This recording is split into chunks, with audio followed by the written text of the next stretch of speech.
Tonight, Starfleet Academy hits the comic books, Finding Maxima, The Return of the Last Starfighter, plus we remember Sid Croft. All that and more in this edition of Multiverse Tonight.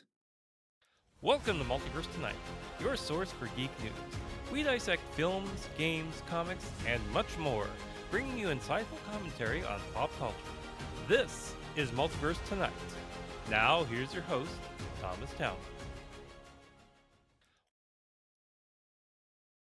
Well, hello and welcome to episode 263 of Multiverse Tonight. I'm, of course, your host, Thomas Townley. And, well, it's a nice spring day today. Still didn't get enough rain. We're still in a dry period right now, which is not good, especially if you have dust allergies. You know, last week I was coming home and there was just air dust or smoke in the air, so it's like, yeah, I can't drive with the windows down right there. I'm gonna have to wait until I hit a patch of good air. Not much going on. They did announce the first guest for the Kansas Comic-Con at the end of the year. That'll be Ron Perlman. He's always he's a good guest. I've seen him several times. Never gotten his autograph though. Maybe this year I'll get his autograph. But not too much going on around here. It's spring. Trying to get tomatoes started growing. Trying to, get the lawn taken care of. I've gotten into 3D printing. So, that's kind of my new hobby for right now. I even made this. This is the shell for the EMH mobile emitter. Basically, you print it, you put a circuit board inside it, and then you glue it together, and there you have your own mobile EMH emitter. I'd probably put a magnet on the back so you can attach it to your arm. Otherwise, what use is it? Anyway, let's go on to the Star Trek news.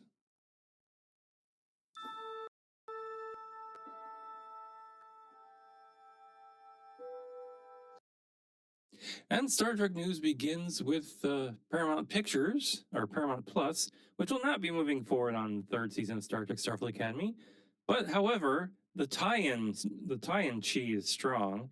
IDW is set to debut Star Trek Starfleet Academy Lost Contact on Wednesday. It's a 5-issue comic miniseries that introduces a fresh journey for the Academy's cadets. The series is penned by legacy screenwriter Lane Morgan and features illustrations by Coralie Espuña, known for her work on DC's Poison Ivy. Further details include the plot summary. The story follows Caleb, Genesis, Jaden, Kyle, and Tarima, cadets at the prestigious Starfleet Academy where the Federation's future leaders are forged. Though they aspire to command their own vessels, explore uncharted territories, and study alien cultures, their current task is much more routine. A survey simulation of a barren, low-oxygen world. The mission takes a perilous turn when a massive storm severs their communication with the Athena, their instructor ship, and an unexpected alien presence emerges. To survive, the students must collaborate and apply their academic training in first contact protocols to navigate this impossible situation. As I said, this comes out on, this came out this past April, Issue number 1 and subsequent installments can be pre-ordered through local comic retailers or purchased digitally via Amazon and Comixology. I don't know why they say Amazon and Comixology because Amazon and Comixology are basically the same thing. Anyway, let's go on to the DC Comics news.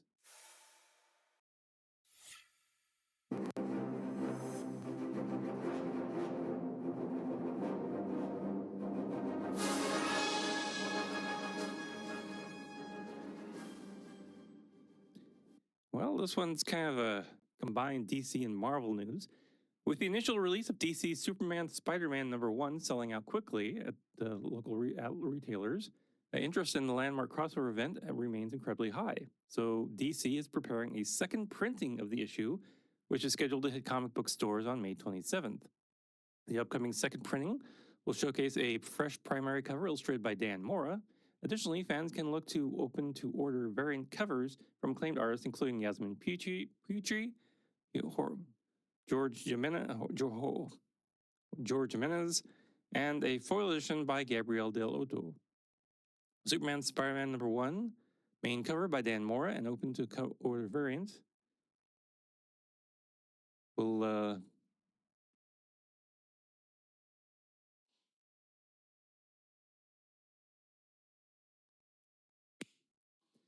launched originally on March 25th, this one-shot commemorates 50 years since the historic Superman versus the Amazing Spider-Man encounter and provides a fresh anthology of tales from industry leaders anchored by the main story truth, justice, and great responsibility.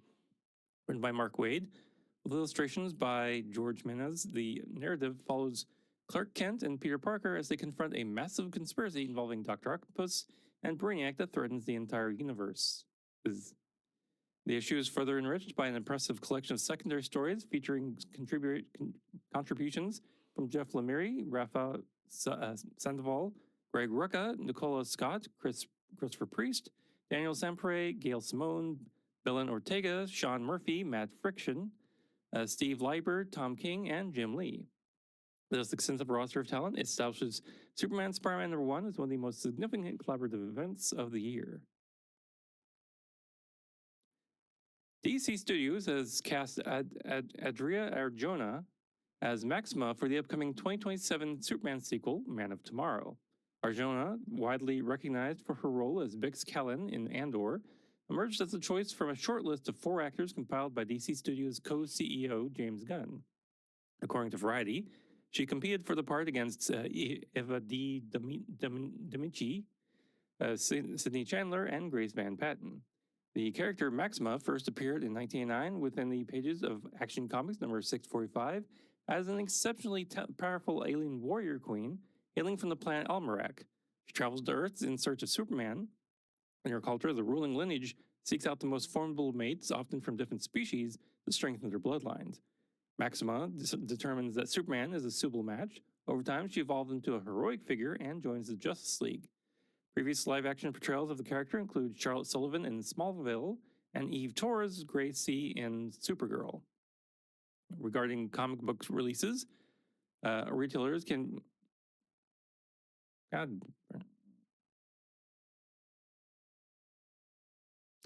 Charles Dance, the actor renowned for his portrayal of Tywin Lannister in Game of Thrones, is reportedly in negotiations to join the cast of DC Studios' The Batman Part 2. According to sources at Deadline.com, Dance is eyeing a role as a new family patriarch within the franchise. Should the deal be finalized, he will star alongside Robert Pattinson, who returns as the titular hero in the sequel written and directed by Matt Reeves. While DC Studios has declined to comment on the casting, it is widely believed that Dance will portray Charles Dent, the character of being the father of Harvey Dent, the district attorney, a role set to be played by Sebastian Stan. Additionally, Scarlett Johansson has joined the production as Dent's wife. The upcoming project is scheduled to begin production this spring with a theatrical release set for October 1st, 2027. Producing the film are DC co-heads James Gunn and Peter Safran, along with Dylan Clark. Dance's recent credits include a role as Dr. Frankenstein's father in Guillermo del Toro's Oscar-nominated Frankenstein and an appearance in the Peacock series Day of the Jackal. Well, let's go to the geek news.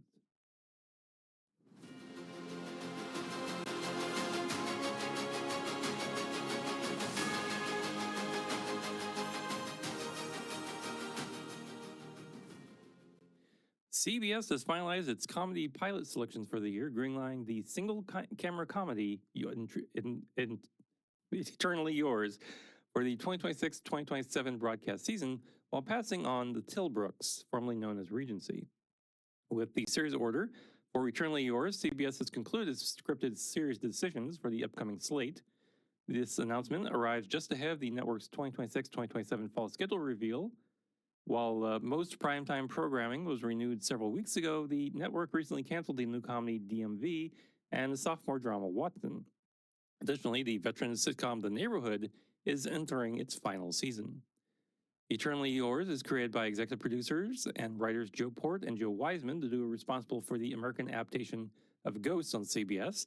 Given their shared creative team and supernatural comedic themes, there is a speculation that CBS may pair the two series on the fall schedule. Ghosts is currently in its 5th season and has renewed for a 6th season. So, vampires. Well, we already did this. It was called What We Do in the Shadows. Yeah. So I wonder what they're going to bring to the table with this one. The rare comic book adaptation of the 1980 Flash Gordon film is returning to print in a brand new collection. In collaboration with King Features, Mad Cave Studios is proud to present Flash Gordon, the movie, the graphic novel retelling. This release compiles the original 3-part series that debuted alongside the legendary film. Now, this edition features the work of 2 industry icons written by Bruce Elliott Jones, a prolific writer and screenwriter with a distinguished career across novels, illustration, and comics, illustrated by Al Williamson, the award-winning artist whose 1960s run on Flash Gordon set the standard for adventure comics. With colors restored by Rich Veitch, the collection preserves the cinematic grandeur and expert craftsmanship that influenced science fiction for decades. Editor Sarah Brunstad highlighted the book's importance, stating, "This book is such a lovely artifact. Al Williamson drew Flash like no other, and it's a thrill to see his and Bruce Jones' take on the iconic film. I'm proud to introduce fresh eyes to another Flash Gordon classic." The Flash Gordon movie graphic novel retelling arrives in paperback for $70.99 and officially goes on sale on June 16th, 2026, with a order cutoff of May 25th. Pre-orders are now available through Mad Cave directly, comic shops, and major bookstores. Amazon MGM Studios has officially announced a live-action adaptation of the 1992 animated classic Fern Gully: The Last Rainforest. Marielle Heller is slated to both write and direct the upcoming film. The production team includes Stacey Sher for Shiny Penny, alongside Susan Erste Scheinberg, John Scheinberg, and Matt Feige, representing the Scheinberg-Feige organization. Heller and Leah Holzer also produced via Defiant by Nature, with Moonlee Signia serving as executive producer. The original animated feature is well-remembered for its environmental themes, and a voice cast included Christian Slater, Samantha Mathis, Tim Curry, and Robin Williams. Williams' role in the film was notable for coinciding with his iconic performance as the genie in Disney's Aladdin. Set in Australian rainforest, the story follows a group of fairies who team up with a shrunken logger to defend their home from a logging operation and the malevolent pollution entity Hexus. Music plays a significant role in the film, which features a song by Jimmy Buffett and performances from artists like Sheena Easton, Elton John, Rafi, and Johnny Clegg. Williams' baddie rap remains a standout musical moment from the original soundtrack. So, live-action Fern Gully. Are we sure this is what we want? If we're sure this is what anyone wants, well, I guess someone will want it. Generation Z will have great memories of watching that as a kid. Yeah. So I guess that's what matters. Walt Disney Studios presented a major lineup at CinemaCon 2026, featuring the first trailer for Avengers Doomsday, which featured the return of Robert Downey Jr. as Dr. Doom and Chris Evans as Steve Rogers. The studio also introduced Infinity Vision, a new theater certification for premium large format screens. Other highlights from the presentation included The Mandalorian and Grogu. Director Jon Favreau shared the first 49 minutes of alternate aspect ratio footage and the filmed opening sequence. Toy Story 5, which had new clips featuring the toys facing a tech versus toys battle against a device called LilyPad, alongside the return of Woody and Bo Peep. Moana live action, with Dwayne Johnson introducing footage and new actress Katharina Lag'ai describing Moana as a warrior. Animated and comedy features. Details and clips were shared for a variety of upcoming projects, including Hexed, which is Walt Disney Animation Studios' upcoming comedy adventure, which took center stage at the presentation and features Haley Stanfield as the voice of the main character Billy and Rashida Jones as her mother, Alice. A showcase clip followed Billy as she is flung into a cavern and discovers a talking ancient book, along with a speaking pen and ink. After signing the book, Billy is welcomed into Hex, a world of magic and wonder revealed through a transforming wall. The film is scheduled for theatrical release on November 25th, 2026.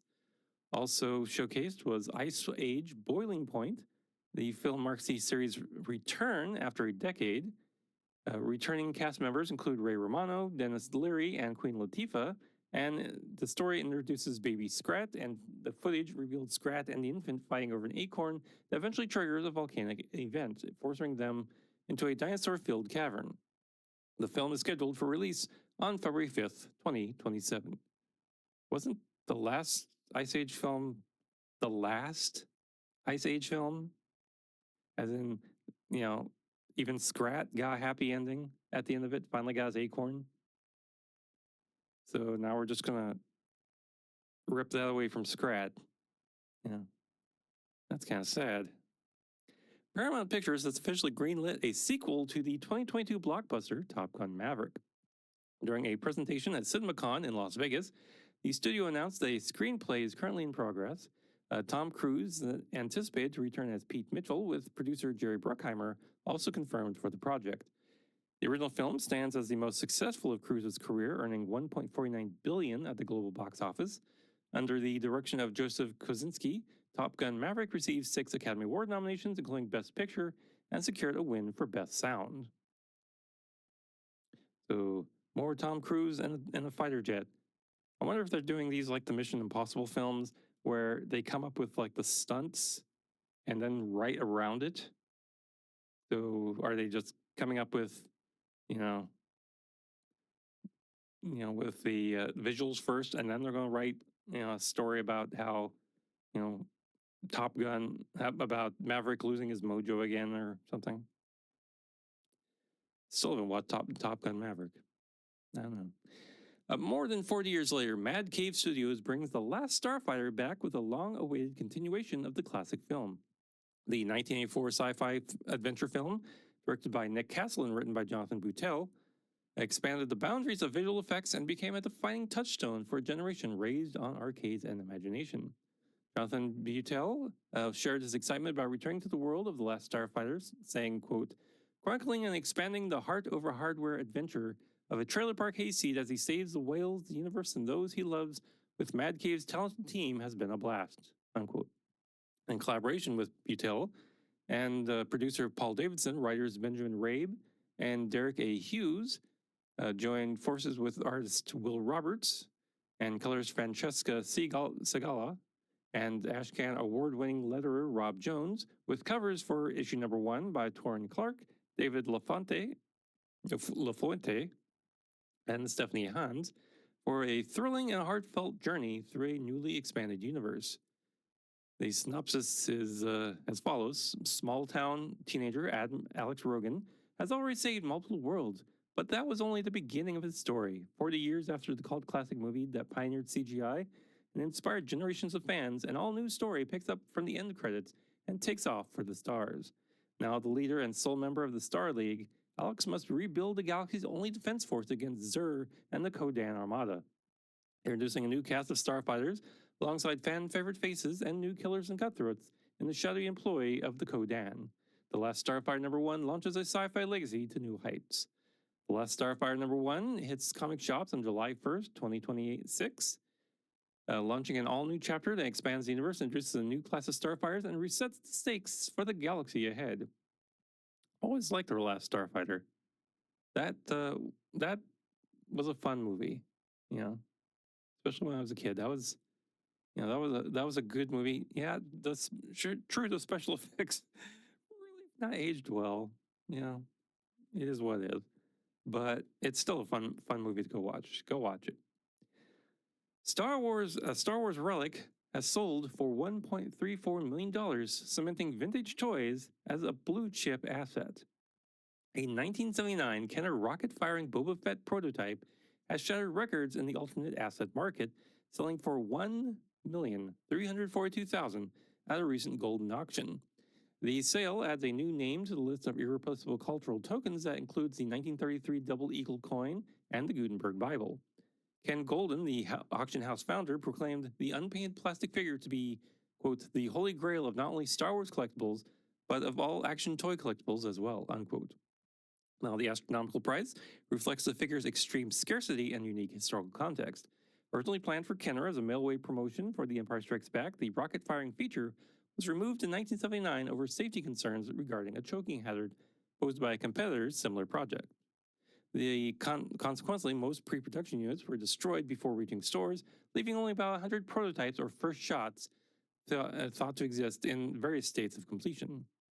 The specimen, sold at Golden, is a highly sought-after second-generation prototype known as the J-slot, referring to the J-shaped firing mechanism channel on the figure's back. The version is preferred over the earlier L-slot prototype because fewer were made, and the mechanism was more mechanically complicated and thus more likely to break down over time, making a working, high-quality example exceptionally rare.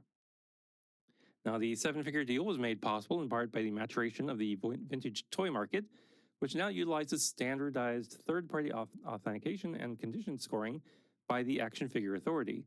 For high-net-worth investors, this grading system functions like a Sotheby's province report, leading credibility to the asset class. The Golden result gives a clear answer to the market question posed since 2022. The surge in prices for high-end collectibles was not a bubble, but a price discovery moment. Finding the true balance for artifacts that can never be replicated. The prototype segment has demonstrated that it has performed better than traditional equity indices over the past decade. Studio Canal is focusing its development efforts on several high-profile properties, including Paddington and Escape from New York. During the opening event of CinemaCon in Las Vegas, Studio Canal CEO and Canal Plus Chief Content Officer Anna Marsh, alongside Global Marketing and Distribution Executive VP Hugh Spearing, presented the company's upcoming slate. Paddington 4, Marsh confirmed that a fourth installment in the franchise is in development, while a team of comedy writers has been tasked with the script. Their identities remain undisclosed. This follows the 2024 release of Paddington Peru, the third film in the franchise, that began with Paul King's 2014 adaptation of Michael Bond's literary character. Escape from New York, in partnership with the picture company, Studio Canal is working on reimagining John Carpenter's 1981 cult classic. The original film starred Kurt Russell as Snake Plissken. Snake Plissken. I thought you were dead. A prisoner attempting to rescue the president in exchange for a pardon. Also, The Howling, a new take on Joe Dante's 1981 horror film, is also being developed. The original starred Dee Wallace as a news anchor who encounters werewolves at a resort. Other projects are production for Sean Byrne's thriller The Mannequin, starring Melissa Leo, is set for the summer. Additionally, the company is collaborating with Blueprint Pictures on a film version of Matt Haig's The Midnight Library. The presentation also provided a first look at Eli Roth's Ice Cream Man, which arrives in theaters on August 7th, and also showcased footage including the Rupert Murdoch-centric ink from Danny Boyle, the Ian Charleston biopic Elsinore, featuring Andrew Scott and Olivia Colman, and Everyone Wants to Bleep Me, starring Taron Egerton. The film duo of Zach Lofinski and Adam B. Stein has experienced a transformative year in Hollywood. Just 12 months ago, the pair, who originally met as contestants on Steven Spielberg's On the Lot 17 years ago, were transitioning from their indie horror roots to prepare the release of the New Line Cinema feature, Final Destination Bloodlines.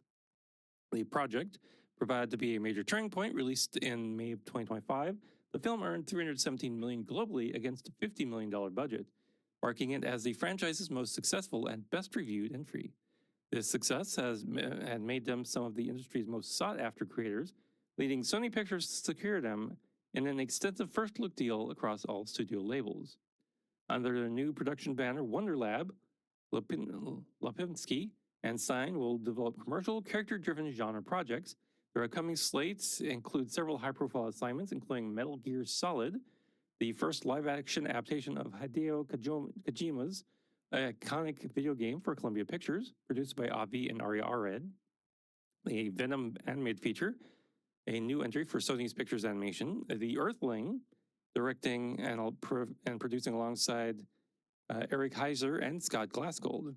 Beyond Sony, the duo remains active with a sequel to the breakout indie hit Freaks, currently in post-production, and have contributed to a new Gremlins film for Warner Brothers, long lost for Amblin and Universal, and The Traveler, at Paramount. And finally tonight, Sid Croft, the visionary puppeteer who, alongside his brother Marty, established an entertainment landmark with psychedelic television hits like H.R. Pufnstuf, Land of the Lost, and the Banana Split Adventure Hour, has passed away at the age of 96. The creative engine of their partnership, Sid was 8 years senior to Marty, who died in his sleep on Friday at the Los Angeles residence of Kelly Killeen, his business partner and friend. Marty Croft preceded him in death in November of 2023 at 86 years old. Reflecting on their professional bond in a 2000 interview, Sid noted, quote, "I get a dream and Marty gets it done," unquote. Already established as theatrical puppeteers, the brothers gained widespread fame in 1968 after designing the costumes for NBC's The Banana Splits Adventure Hour. Their rock band of furry characters, Snorky, Bingo, Drooper, and Fleagle, became an immense Saturday morning sensation. Following this success, they created H.R. Pufnstuf in 1969, centering on a boy named Jimmy, stranded on a magical island. The titular dragon was a reimagining of Luther, the character they originally built for the 1968 Hemisphere. Although the show originally ran for only 17 episodes due to a licensing fee dispute with NBC, it remains a cult classic today. The show's trippy aesthetic sparks persistent, though denied, rumors of drug influence. Marty Croft later told The Hollywood Reporter, quote, "You can't do a show stoned," unquote, knowing that even the Beatles had requested tapes of the series. Their Croft look, defined by vivid colors and distinct edge compared to Disney, continued through hits like The Bugaloos, Lidsville, Sigmund and the Sea Monster, and Land of the Lost. A diverse entertainment legacy beyond television series across were formidable independents who successfully sued McDonald's in 1977 for copying their style to create McDonald Land. They also ventured into theme parks, opening the world's first vertical theme park in Atlanta, Georgia in 1976, although it closed after 6 months due to high costs. Their portfolio includes variety specials for stars like the Brady Bunch, Donnie and Marie, and Barbara Mandrell. Their puppetry also supported legendary performers like Frank Sinatra and Judy Garland. Even in later years, they remained active producing Mutt and Stuff for Nickelodeon in 2015. Born in Montreal on July 30th, 1929, Sid began working in New York clubs by age 15. While the brothers often claimed to descend from generations of puppeteers, they later admitted their father was actually a Greek clock salesman. Sid worked for the Ringling Brothers Circus before he and Marty launched Le Poupées de Paris in 1958.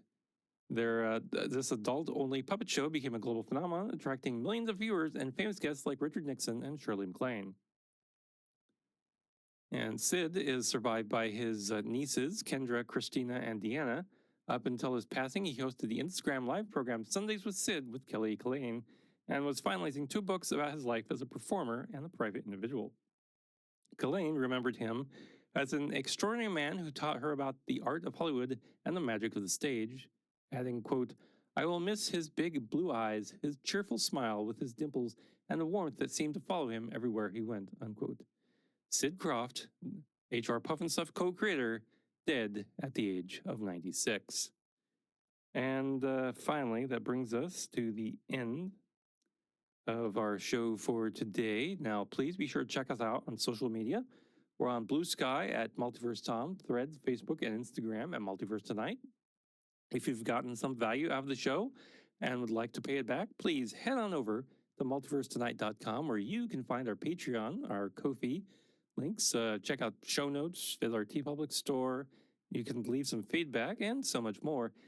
If this is your first time listening, thank you and welcome. Go ahead and hit that subscribe button and share us with others. Special thanks to Shane Ivers for the intro music and Lobo Loco for the outro theme music. Thanks for watching this edition of Multiverse Tonight. We'll be back in 2 weeks with more sci-fi and comic book news. Now please, exit the universe in an orderly fashion. Good night. Multiverse Tonight is a production of Half Big Genre Productions, copyright 2026, all rights reserved.